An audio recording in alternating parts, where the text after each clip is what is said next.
Hello student, एक बार फिर आपका स्वागत है इस क्लास में जिसमें हम लोग पढ़ रहे हैं क्लास 6 की मैथमेटिक्स यूपी बोर्ड, जिसका एक नया चैप्टर हम लोग स्टार्ट करेंगे आज, सांख्यिकी। इससे पहले 3 चैप्टर कंप्लीटली हम लोग पढ़ चुके हैं, उनकी लिंक भी आपको इसमें मिल जाएगी। अगर आपको किसी चैप्टर एक्सरसाइज को देखना है तो आप डिस्क्रिप्शन बॉक्स में जाएंगे, सभी लिंक्स गिवन है, एक्सरसाइज का नाम पड़ा हुआ है, आप क्लिक करके वहां से देख सकते हो। यहाँ से सर्च करना आसान होता है। किसी एक्सरसाइज को आपको देखना है और वो आपको नहीं मिल रही है तो आप वीडियो के डिस्क्रिप्शन बॉक्स में जाएंगे, वहां सभी लिंक गिवन होंगे। किस लिंक को आपको देखना, किस एक्सरसाइज को देखना, उसकी सबकी लिंक है, उसे क्लिक करोगे वही एक्सरसाइज आपकी ओपन हो जाएगी। इस प्रकार से हम लिंक पे जाकर के भी क्लास को देख सकते हैं। ठीक, आइए अब चैप्टर पे आते हैं। सांख्यिकी का मतलब है आंकड़े। अब ये आंकड़े कहाँ होते हैं? हर व्यक्ति अपने आंकड़ों को सजा के रखता है, या हर व्यक्ति के जीवन में रोज आंकड़े आते ही रहते हैं। जैसे आप पढ़ रहे हैं तो आज हमारा किसका पीरियड लगना है, उसकी किताबें हमारी बैग में व्यवस्थित क्रम में है या नहीं, ये भी एक आंकड़ा ही है। आपकी जब अटेंडेंस बोली जाती है, रजिस्टर मेंटेन है, उस पर रोल नंबर आपके सबके पड़े हुए, नाम लिखे हुए हैं, वो भी आपके एक आंकड़े ही होते हैं। मतलब किसी भी सूचना को संग्रहित कर लेना, किसी इंफॉर्मेशन को कलेक्ट करके रखना, व्यवस्थित क्रम में रखना ही आपके आंकड़े कहलाते हैं। अब आंकड़े दो तरीके से होंगे, या तो व्यवस्थित क्रम में रखे होंगे या अव्यवस्थित क्रम में रखे, वर्गीकृत होंगे या अवर्गीकृत होंगे। अव्यवस्थित क्रम से मतलब होता है कच्चे आंकड़े हैं जिनको आपको सही ढंग से रखना पड़ेगा। और सही ढंग से रखने का मतलब होता है उन आंकड़ों को या तो हम वर्ग अंतराल में रखें, बहुत कुछ इसमें आपको सीखने के लिए, वर्ग अंतराल में रखें, बारंबारता के रूप में रखें, आरोही क्रम में रखें, अवरोही क्रम में रखें। इनमें से किसी भी क्रम में अगर आप आंकड़ों को रखते हैं तो यही कहा जाता है आंकड़े आपके व्यवस्थित क्रम। मतलब कोई आंकड़े से मतलब आप समझ गए होंगे कोई डाटा। जैसे आप किसी चीज का व्यापार करते हैं, आपके यहाँ से रोज सामान जाता है, कुछ नकद जाता है, कुछ उधार भी जाता है, तो हमें तो सबके आंकड़े जुटाने, शाम को हिसाब भी तो रखना है कितना हमने आज बिक्री की, या कितनी सेलिंग हमारी हुई, कितना पैसा हमारे पास आया, कितना होना चाहिए, तो वो सब आप मेंटेन करके रखते हैं। यही आंकड़े हो गए। 1000 तरीके के 1000 कामों के आंकड़े बनाए जा सकते। क्लियर? चलते एक्सरसाइज 4 पर, जैसा आता जाएगा वैसे हम आपको समझाते हैं। एक्सरसाइज 4 में केवल आपको कुछ डाटा गिवन है, उनको आरोही या अवरोही क्रम में लिखना है। असेंडिंग ऑर्डर या डिसेंडिंग ऑर्डर, इंक्रीजिंग ऑर्डर या डिक्रीजिंग ऑर्डर, बढ़ते क्रम में या घटते क्रम में, आप किसी भी भाषा में समझ सकते हैं। हमारी गणित की भाषा होती है आरोही क्रम में लिखना या अवरोही। आरोही का मतलब होता ऊपर चढ़ना है, जैसे हम किसी सीढ़ी या जीने से होते हुए छत पर चढ़ते हैं, ये एक तरीके से आरोही कहलाता, ऊपर चढ़ना। और ऊपर से नीचे उतरना ये अवरोही क्रम कहलाता। ये गणित की भाषा हो गई। अंग्रेजी में इसको डिसेंडिंग ऑर्डर, असेंडिंग ऑर्डर भी कहते हैं। Ascending order, descending order, increasing order, decreasing order. Clear हुआ? चलते क्वेश्चन 4 एक्सरसाइज 4 एक क्वेश्चन फर्स्ट पर, जिसमें 10 परिवारों सदस्यों की, यदि किसी मोहल्ले में 10 परिवार में सदस्यों की संख्या दी गई, 10 फैमिली में हम गए। मतलब आप डाटा खुद ही इकट्ठा कर सकते हो। आपके मोहल्ले, आप किसी मोहल्ले में रहते हो, आपको 10 परिवारों को ये पता करना है कि इसमें कितने कैंडिडेट रहते हैं।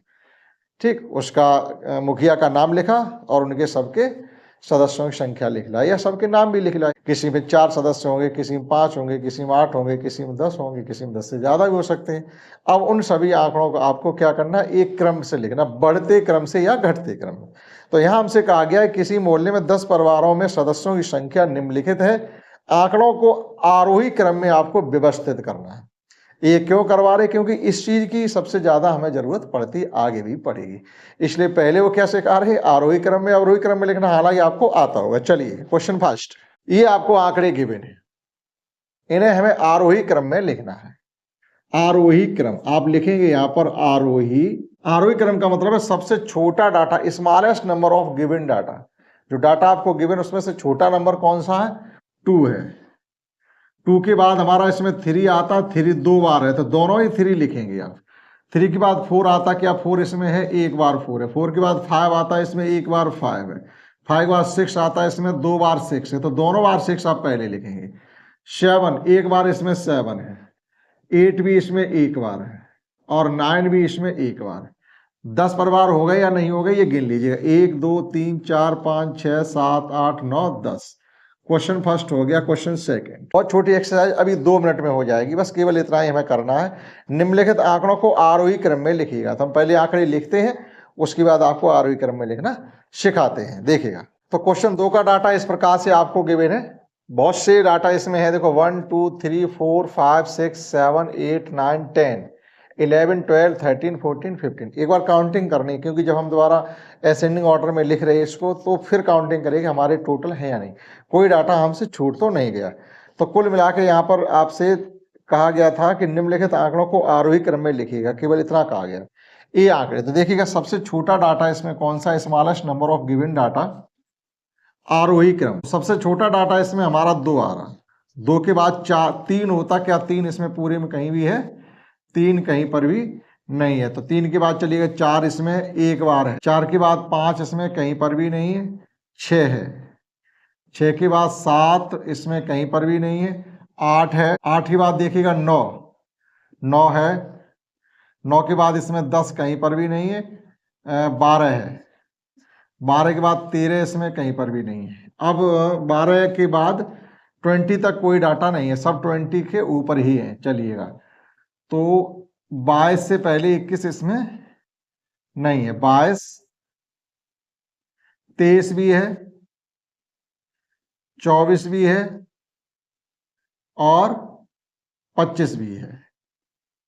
25 के बाद इसमें एक और पड़ रहा है हमारा 29, समझते जाना आप, 29 के बाद 30, 31 नहीं है, 32 है, 33 नहीं है, 34 भी नहीं है, 37 है, 37 के बाद सीधा 42 है, फिर 44 है। एक बार इनकी काउंटिंग करिएगा, 1 2 3 4 5 6 7 8 9 10 11 12 13 14 15 ही डाटा थे। देखिएगा 1 2 3 4 5 6 7 8 9 10 11 12 13 14 15 कंप्लीट 15 डाटा थे। ये आपका एक तरीके से कहा जाएगा अवर्गीकृत आंकड़ा, मतलब कच्चे आंकड़े हैं ये आपके पक्के आंकड़े, मतलब हमने व्यवस्थित क्रम में लिख दिए। सीधी सी बात है, डाटा को व्यवस्थित क्रम में लिखना। जैसे नहीं आपकी मेरिट सूची बनती है, जब आप किसी एग्जाम को देते हैं, फिर ये देखा जाता है कि मेरिट सूची बनाइएगा कि ऊपर से नीचे बढ़ते क्रम से, मतलब लास्ट वाले नंबर से नीचे सूची दादा कैसे बनाई जाती है,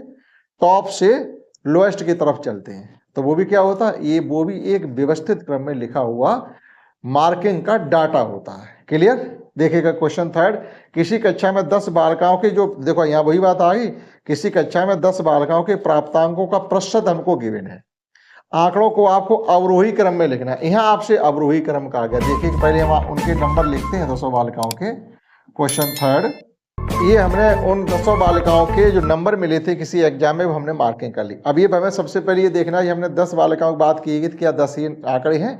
तो एक बार काउंटिंग करेंगे, 1 2 3 4 5 6 7 8 9 10। कहा गया है अब देखो, जो भी मार्किंग आपसे करवाई जाएगी स्टूडेंट की, वो आपकी घटते क्रम में ही लिखी जाती है। जिसके सबसे ज्यादा नंबर आते हैं उसे सबसे ऊपर नाम में रखा जाता है। जैसे ये पेपर हमें लिस्ट, मेरिट लिस्ट बनानी है, तो जिस सबसे ज्यादा नंबर लाए उसे नंबर 1 पे लिखेंगे ना, फर्स्ट, ये हम फर्स्ट आए, हमने टॉप किया है, ठीक। तो इसी प्रकार से इसमें फर्स्ट वाले को पहले लिखना है।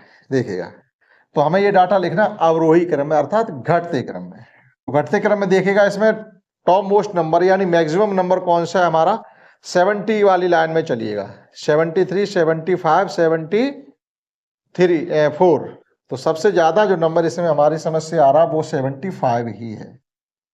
75 से कम है हमारा 74, और 74 से कम है 73, यानी 70 से 80 में 3 ही लड़के लड़कियां आ रही हैं। अब देखिएगा 60 से 69 तक के बीच में 70 कोई है नहीं, तो 70 से पहले जो नंबर हमारा आने वाला है, ये 3 नंबर आ चुके, 73 75 74, उसके बाद 67 ही है। 67, उस 60 लाइन में फिर है आपका 62 और फिर है 61। ये 60 के रेंज में आने वाले नंबर हो गए। अब 50 के रेंज में आने वाले नंबर जो है घटते क्रम के लिए, जो 50 के रेंज में सबसे ग्रेटेस्ट नंबर 57। 57 के बाद है 50, और चलिएगा लास्ट में अब 40 वाली लाइन में आ जाइएगा, तो 42 एक ही है, और लास्ट में 33। अब काउंट कर लीजिएगा हमारे 10 स्टूडेंट हुए या नहीं हुए। अगर नहीं हुए तो फिर देखेंगे कौन छूटा है। 1 2 3 4 5 6 7 8 9 10 कंप्लीट हो गए। तो इस प्रकार से जो डाटा होगा उसे आपको व्यवस्थित क्रम में लिखने के लिए कहा जाएगा। जब भी व्यवस्थित क्रम में लिखने का मतलब है उसे आरोही या अवरोही क्रम में हमें लिखना है। ये था क्वेश्चन थर्ड। एक लास्ट क्वेश्चन बचा हुआ फोर्थ, छोटी सी एक्सरसाइज थी, केवल आपको एक ही कॉन्सेप्ट सिखाया गया, आरोही अवरोही क्रम में लिखना है। क्वेश्चन फोर है कि एक ग्राम सभा में मनरेगा योजना के अंतर्गत 20 व्यक्तियों के द्वारा एक माह में कार्य दिनों की संख्या प्रति व्यक्ति निम्नलिखित है। एक महीना में आपने कितने दिन मनरेगा में जाकर के काम किया है वो गिवन है। ये देश की सबसे बड़ी योजना है, मनरेगा योजना सबसे बड़ी योजना जिसमें सबसे ज्यादा नागरिक रजिस्टर्ड है। ठीक है, इन आंकड़ों को अवरोही क्रम में लिखिएगा और कितने व्यक्तियों ने 10 दिन से भी कम काम किया बाद में ये बताना। तो जैसे डाटा हमारा व्यवस्थित क्रम में आ जाएगा वो हम तुरंत बता देंगे इतने व्यक्तियों ने 10 दिन से भी कम काम। तो पहले हम इसके आंकड़े लिखते हैं। क्वेश्चन 4, तो इस प्रकार से क्वेश्चन 4 में आंकड़े हमको गिवन है वो ये है, किसी व्यक्ति ने एक किसी स्पेशल मंथ में कितने दिन काम किया उनके दिनों की संख्या दी गई है, वर्किंग डेज लिखे हुए हैं। तो आंकड़े जो हमसे लिखने के लिए कहा गया है उसमें अवरोही क्रम में लिखने के लिए कहा गया है। देखिएगा अवरोही क्रम का मीन्स है सबसे ग्रेटेस्ट डाटा कौन सा होगा, वो 30 से कम ही होगा, क्योंकि एक महीने के बाद की, एक महीने में 30 ही दिन होते हैं। अगर रोज भी कोई गया होगा तो तो सिर्फ 30 दिन काम किया होगा। तो देखिएगा आप जो ग्रेटेस्ट डाटा इसमें हमें गिवन है वो है 25, 24, उसके बाद है हमारा 21, एक 3 ही डाटा है 20 की लाइन में 21। अब आ जाएगा 15 से लेकर के 20 तक कौन कौन है, 15 से लेकर 20 तक।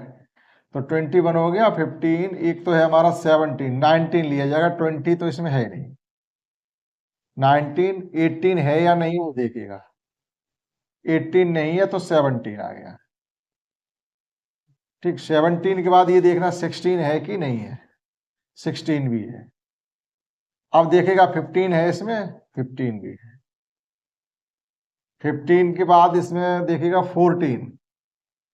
14 इसमें कहीं पर भी नहीं है। 14 से फिर 13 देखिएगा, घटते हुए चले आइएगा, 13 नंबर भी इसमें कहीं भी नहीं है। 12, 12, 12 3 बार, 12, 12, 12 और चलिएगा। अब 12 से कम 11 हमारा इसमें 2 टाइम्स है, 11। ऐसे 2 व्यक्ति हैं जिन्होंने 11-11 दिन काम किया और ऐसे 3 व्यक्ति हैं जिन्होंने 12-12 दिन काम किया है। ठीक है, अब 10 के पास चलिएगा, 10 वाला डाटा कोई भी इसमें नहीं है। एक डाटा छूट गया, देखो 16 इसमें 2 बार था, तो 16 को यहाँ 2 टाइम्स लिखिएगा, इसका विशेष ध्यान रखना। फिर एक डाटा भी गिनते तो एक कम आता, फिर कहते कौन छूट गया।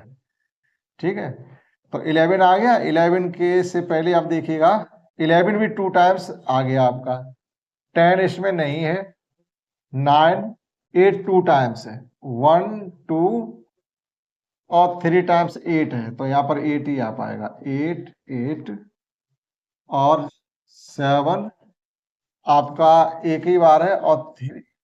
अब गिन लीजिएगा हमारे 20 हुए हैं कि नहीं। अगर कोई छूटा तो फिर देखते हैं इसको।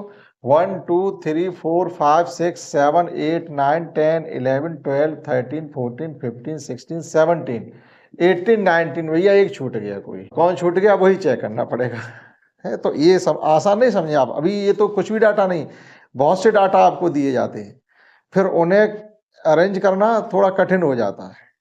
असेंडिंग ऑर्डर में अरेंज करना या डिसेंडिंग ऑर्डर में अरेंज करना कठिन हो जाता है। देखो ये अच्छे से किया, लेकिन एक डाटा आपका लीव हो गया, छूट गया। कौन छूट गया वो देखना। एक बार है ये आ चुका 17 एक बार है आपका ये आ चुका। अब 16 का डाटा देखेगा, एक 16 है, दूसरा 16 है, 2 बार 16 है आ चुका। 15 हमारा एक बार है ये आ चुका। 12 1 2 3 बार 12 आ चुका। 11 1 2 बार इसमें 11 है, 2 बार 11 आ चुका। 9 हमारा एक बार है, एक बार आ चुका। उसके बाद 8 1 2 3 बार 8 है, 3 बार 8 आ चुका। 8 से पहले फिर 7 देखिएगा, 7 इसमें हमारे पास एक ही बार तो है, एक बार लिखा हुआ है। 3 एक बार लिखा हुआ है। फिर कौन डाटा छूट रहा है, ध्यान दीजिएगा। 9 2 बार है, 1 और 2। ये जो 9 डाटा हमें गिवन था वो भी हमें 2 बार गिवन था, बस यही देखना था। 8 8 8। अब आपकी ये डाटा कंप्लीटली 20 हो गई। छोटा सवाल था, लेकिन मिसअंडरस्टैंडिंग की वजह से या ना समझ पाने की वजह से कौन सा डाटा छूटा, थोड़ा उसमें क्वेश्चन में कंफ्यूजन भी हो सकता है। तो ये एक्सरसाइज आपकी हो गई 4A। छोटी एक्सरसाइज थी, केवल 4 क्वेश्चन थे, लेकिन देखो लास्ट वाले क्वेश्चन को हमें चेक करना पड़ा क्योंकि डाटा छूटा, इसलिए कंसंट्रेट होकर आपको करना पड़ेगा। और कोई कितना भी सरल क्वेश्चन हो एक बार करें जरूर, ठीक, आपको आने लगेगा गणित। नेक्स्ट क्लास में मिलते हैं जिसमें हम लोग करेंगे एक्सरसाइज 4B, जिसमें हम लोग सीखेंगे बारंबारता बंटन साड़ी को बनाना। एक्सरसाइज करेंगे तब सीखेंगे क्या होता बारंबारता यानी फ्रीक्वेंसी।